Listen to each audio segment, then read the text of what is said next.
Hello and welcome to Blade Learner. I am Sudhanshu and स्वागत है आप सभी का इंडियन इकोनॉमिक डेवलपमेंट की सीरीज में। हम पहले चैप्टर के ऊपर थे, Indian economy on the eve of independence, and आज हमारा आखिरी लेक्चर होने जा रहा है जिसमें कि हम एक ओवरव्यू लेंगे कि हमने अभी तक जितने भी फीचर्स को पढ़ा इंडियन इकोनॉमी के देश के आज़ाद होने के वक्त, उसको एक ब्रीफली एक बार फिर से रिपीट कर लेंगे। So features of Indian economy on the eve of independence very briefly हम लोग देखने वाले हैं इस लेक्चर में। So, without any further delay, let's get started. पहला feature stagnant economy. What does mean कि स्टैग्नेंट इकोनॉमी क्या होता है? Stagnant economy means any economy जिसमें कि कोई ग्रोथ नहीं हो रहा या ना के बराबर ग्रोथ हो रहा है, वेरी लिटिल ग्रोथ और नो ग्रोथ। यही हाल इंडिया का भी था on the eve of independence. Like पर कैपिटा इनकम वाज ग्रोइंग। आप देख सकते हैं कि 1860 से लेके 1925 तक एवरेज ग्रोथ रेट जो रहा था पर कैपिटा इनकम का वो 0.25% के करीब रहा, एंड वो और गिर के आ जाता है 1925 से 1950 के एरा में, यानी कि इस 25 सालों में, अगले 25 सालों में ये जो आंकड़ा था वो और गिर के 0.1% के करीब हो जाता है। So per capita income was growing very very very slowly. And what is per capita income? So per capita income क्या होता है? हमारी जो नेशनल इनकम है, लाइक इंडिया के कॉन्टेक्स्ट में कहे तो इंडिया का जो नेशनल इनकम होगा, like NI stands for national income, उसको जब हम इंडिया की पॉपुलेशन से डिवाइड करेंगे, नेशनल इनकम बाय पॉपुलेशन, किसी भी कंट्री का अगर हमें पर कैपिटा इनकम निकालना है तो व्हाट वी शुड डू कि हमें नेशनल इनकम जो उस कंट्री की इनकम है बाय उसके जो पॉपुलेशन है उससे हम डिवाइड करते हैं तो हमारा पर कैपिटा इनकम आता। पर कैपिटा इनकम मीन्स कि उस कंट्री के जो हर एक लोग हैं वो सालाना कितना रुपया कमा रहे हैं। सो ये ऑन एन एवरेज बेसिस पे हम लोग करते हैं। सो ये जो ग्रोथ था पर कैपिटा इनकम का वो बहुत ही ज़्यादा मिनिमल था, लाइक 0.25% आप देख सकते हैं इस 1860 से 1925 के बीच। एंड देन 1925 से अगले 25 सालों में यानी कि 1950 तक ये आंकड़ा 0.1% के करीब था। And poverty was everywhere. Employment की बहुत ही ज़्यादा इंतहाई दर्जे की कमी थी, ओनली बिकॉज कि हमारे जो हुक्मरान थे उन्होंने कभी ऐसा सोचा ही नहीं कि इसको बूम किया जाए, हमारी इकोनॉमी में स्टिमुलस डाला जाए, इन्वेस्टमेंट करी जाए, एंड देन इंडस्ट्रीज एंड वगैरह और सब चीज़ों पे फोकस करा जाए ताकि यहाँ के लोगों की पर कैपिटा इनकम बढ़ सके, स्टैंडर्ड ऑफ लिविंग बढ़ सके। बहरहाल ये तो हमारा एक फीचर था। नेक्स्ट जो अगला फीचर है हमारा, that is backward economy. India was basically backward economy. पहला feature very low per capita income. ना केवल पर कैपिटा इनकम की जो ग्रोथ थी वो बहुत स्लो हो रही थी, बल्कि पर कैपिटा इनकम का जो अमाउंट था वो भी बहुत कम था। Like on the eve of independence average Indian was earning 230 rupees per year.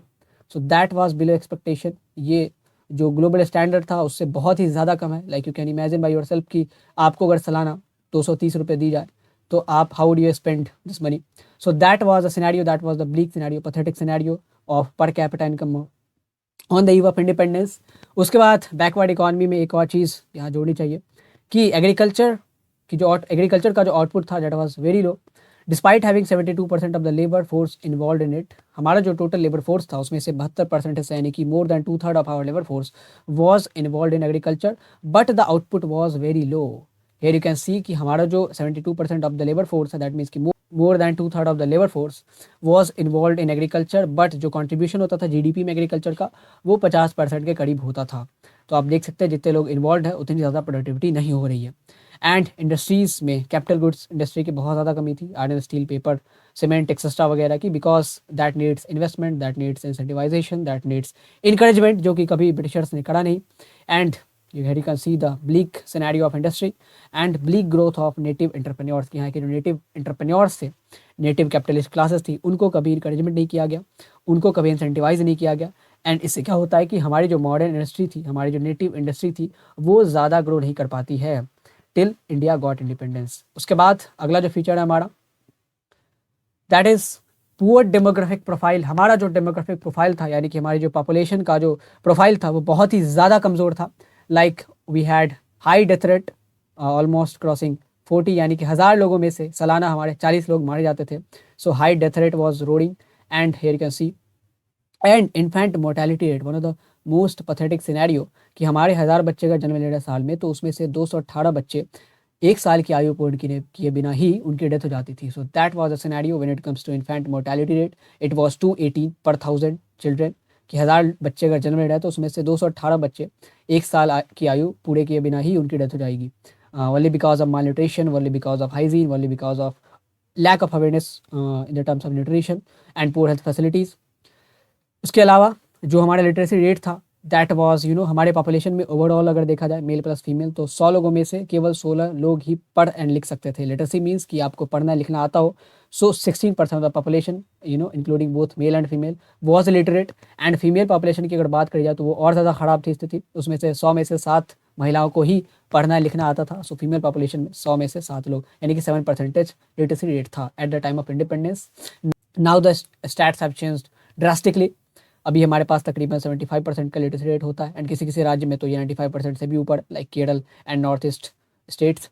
उसके बाद लो लाइफ एक्सपेक्टेंसी, यानी कि जो एवरेज लाइफ स्पैन होता था, एक्सपेक्टेड लाइफ स्पैन उस समय, अगर 1947 में किसी आदमी ने जन्म लिया होता तो उस समय के हिसाब से जो उसकी आयु प्रेडिक्ट करी जा सकती थी according to the stats, according to the prevailing situation, वो 44 साल ही थी।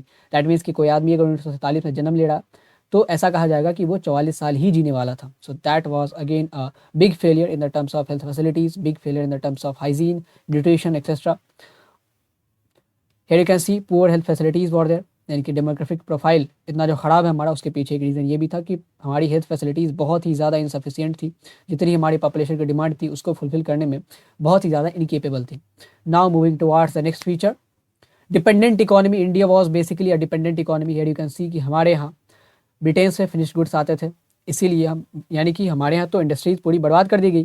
तो जो भी फिनिश गुड्स आता था, इंक्लूडिंग जो फूड ग्रेन्स होता था, वो भी हम ब्रिटेन से भी मंगाते थे, ब्रिटेन से ही मंगाते थे। सो India was that much dependent upon the imports of finish goods from Britain.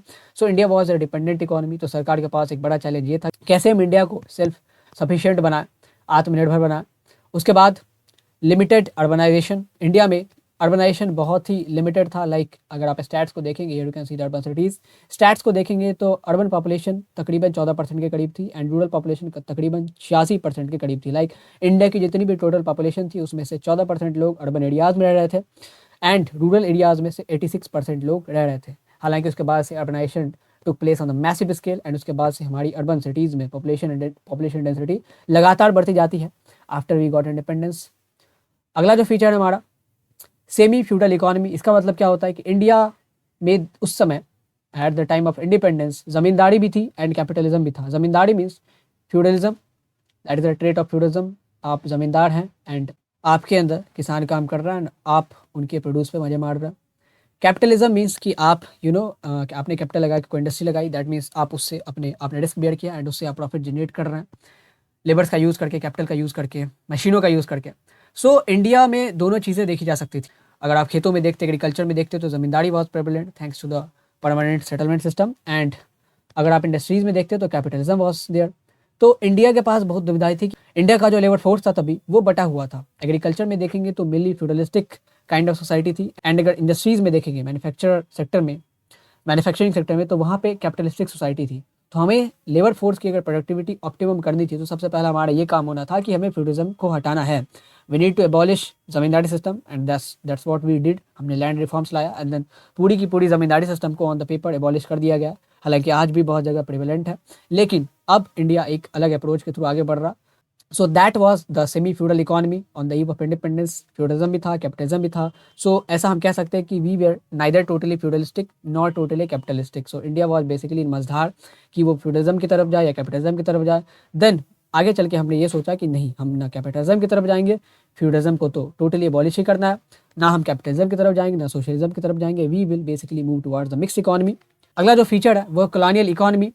That means कि हमारी जो इकोनॉमी थी हाईली कॉलोनियल थी। हम रॉ मटेरियल का एक्सपोर्ट करते थे ब्रिटेन या अनदर कंट्रीज़ में एंड हमारे यहाँ इंपोर्ट होता था फिनिश गुड्स का। Like here you can see the textile, हम कॉटन जूट एक्सपोर्ट कर रहे हैं एंड हमारे यहाँ इंपोर्ट हो रहा है फिनिश गुड्स का। So that was a pathetic situation only because of deindustrialization done by Britishers. उसके बाद कमर्शलाइजेशन हमारा बहुत ज़्यादा हुआ था एग्रीकल्चर में। Commercialisation again I am saying is not a bad thing, क्योंकि इससे पहली बार फार्मर्स को एक पर्सपेक्टिव मिला था कि एग्रीकल्चर को आप as a profitable business use कर सकते हैं। एग्रीकल्चर को न केवल सब्सिस्टेंस मोटिव से बल्कि एक इंटरप्राइज मोटिव से भी चलाया जा सकता है। लेकिन सब लोग अगर कैश क्रॉप्स ही उगाएंगे, सब लोग अगर कमर्शियल क्रॉप्स भी उगाएंगे, then again it is a failure. कि अगर कोई फूड ग्रेन्स नहीं उगा रहा तो क्या होगा, बैक टू बैक फेमिन्स आएंगे, बैक टू बैक लोगों की अथाह मृत्यु होगी। उसके बाद हमारे यहाँ इंडस्ट्रीज़ कोई नहीं थी, डी इंडस्ट्रियलाइजेशन कर दिया गया था हमारी पूरी कंट्री का। टेक्सटाइल एंड हैंडीक्राफ्ट इंडस्ट्री उनको सिस्टमेटिकली तबाह किया गया था। So that was the colonial economy. And lastly जो सबसे गहरा घाव पड़ा, डिवाइडेड इकोनॉमी। इंडिया को इंडिपेंडेंस मिलती है 1947 में at the cost of partition. Partition के कॉस्ट पे हमें इंडिपेंडेंस मिलती है। हियर यू कैन सी पहले India inclusive of Pakistan and what is Bangladesh today, वो सब मिला होता था। तो पार्टीशन के बाद से क्या होता है कि मेजर जो टेक्सटाइल के लिए उपयुक्त रॉ मटेरियल्स वाली फार्मिंग लैंड होती थी, लाइक जहाँ पे jute and cottons and Indigo की खेती करी जा सकती थी, वो उस समय ईस्ट बंगाल में होते थे। दैट मीन्स कि जो बाद में बांग्लादेश बनता है उसमें चले गए पार्टीशन के बाद। सो that was the loss in terms of partition, कि हमारा जो रॉ मटेरियल का एक बहुत बड़ा फर्टाइल लैंड रॉ मटेरियल का एक बहुत बड़ा हब था, वो पार्टीशन के बाद पाकिस्तान के पास चला जाता है। इसके अलावा भी बहुत सारी समस्याएं थी कि जो रिफ्यूजीज थे उनको रिहेबिलिटेट करना, उनको रिहैब करवाना, फिर से उनको एकोमोडेट करना। So that was the challenges before Indian economy. सो इसी से बैटल करना था हमारी सरकार को, and they did. So the features of Indian economy, you can say divided economy, colonial economy, we basically were backward economy, stagnant economy, हमारे यहाँ जो अर्बनाइजेशन था वो बहुत कम था, poor demographic profile, etcetera you can see. So that's it for today. Hope you have enjoyed it. Hope you have understood the concept. Thank you for watching. Have a great day.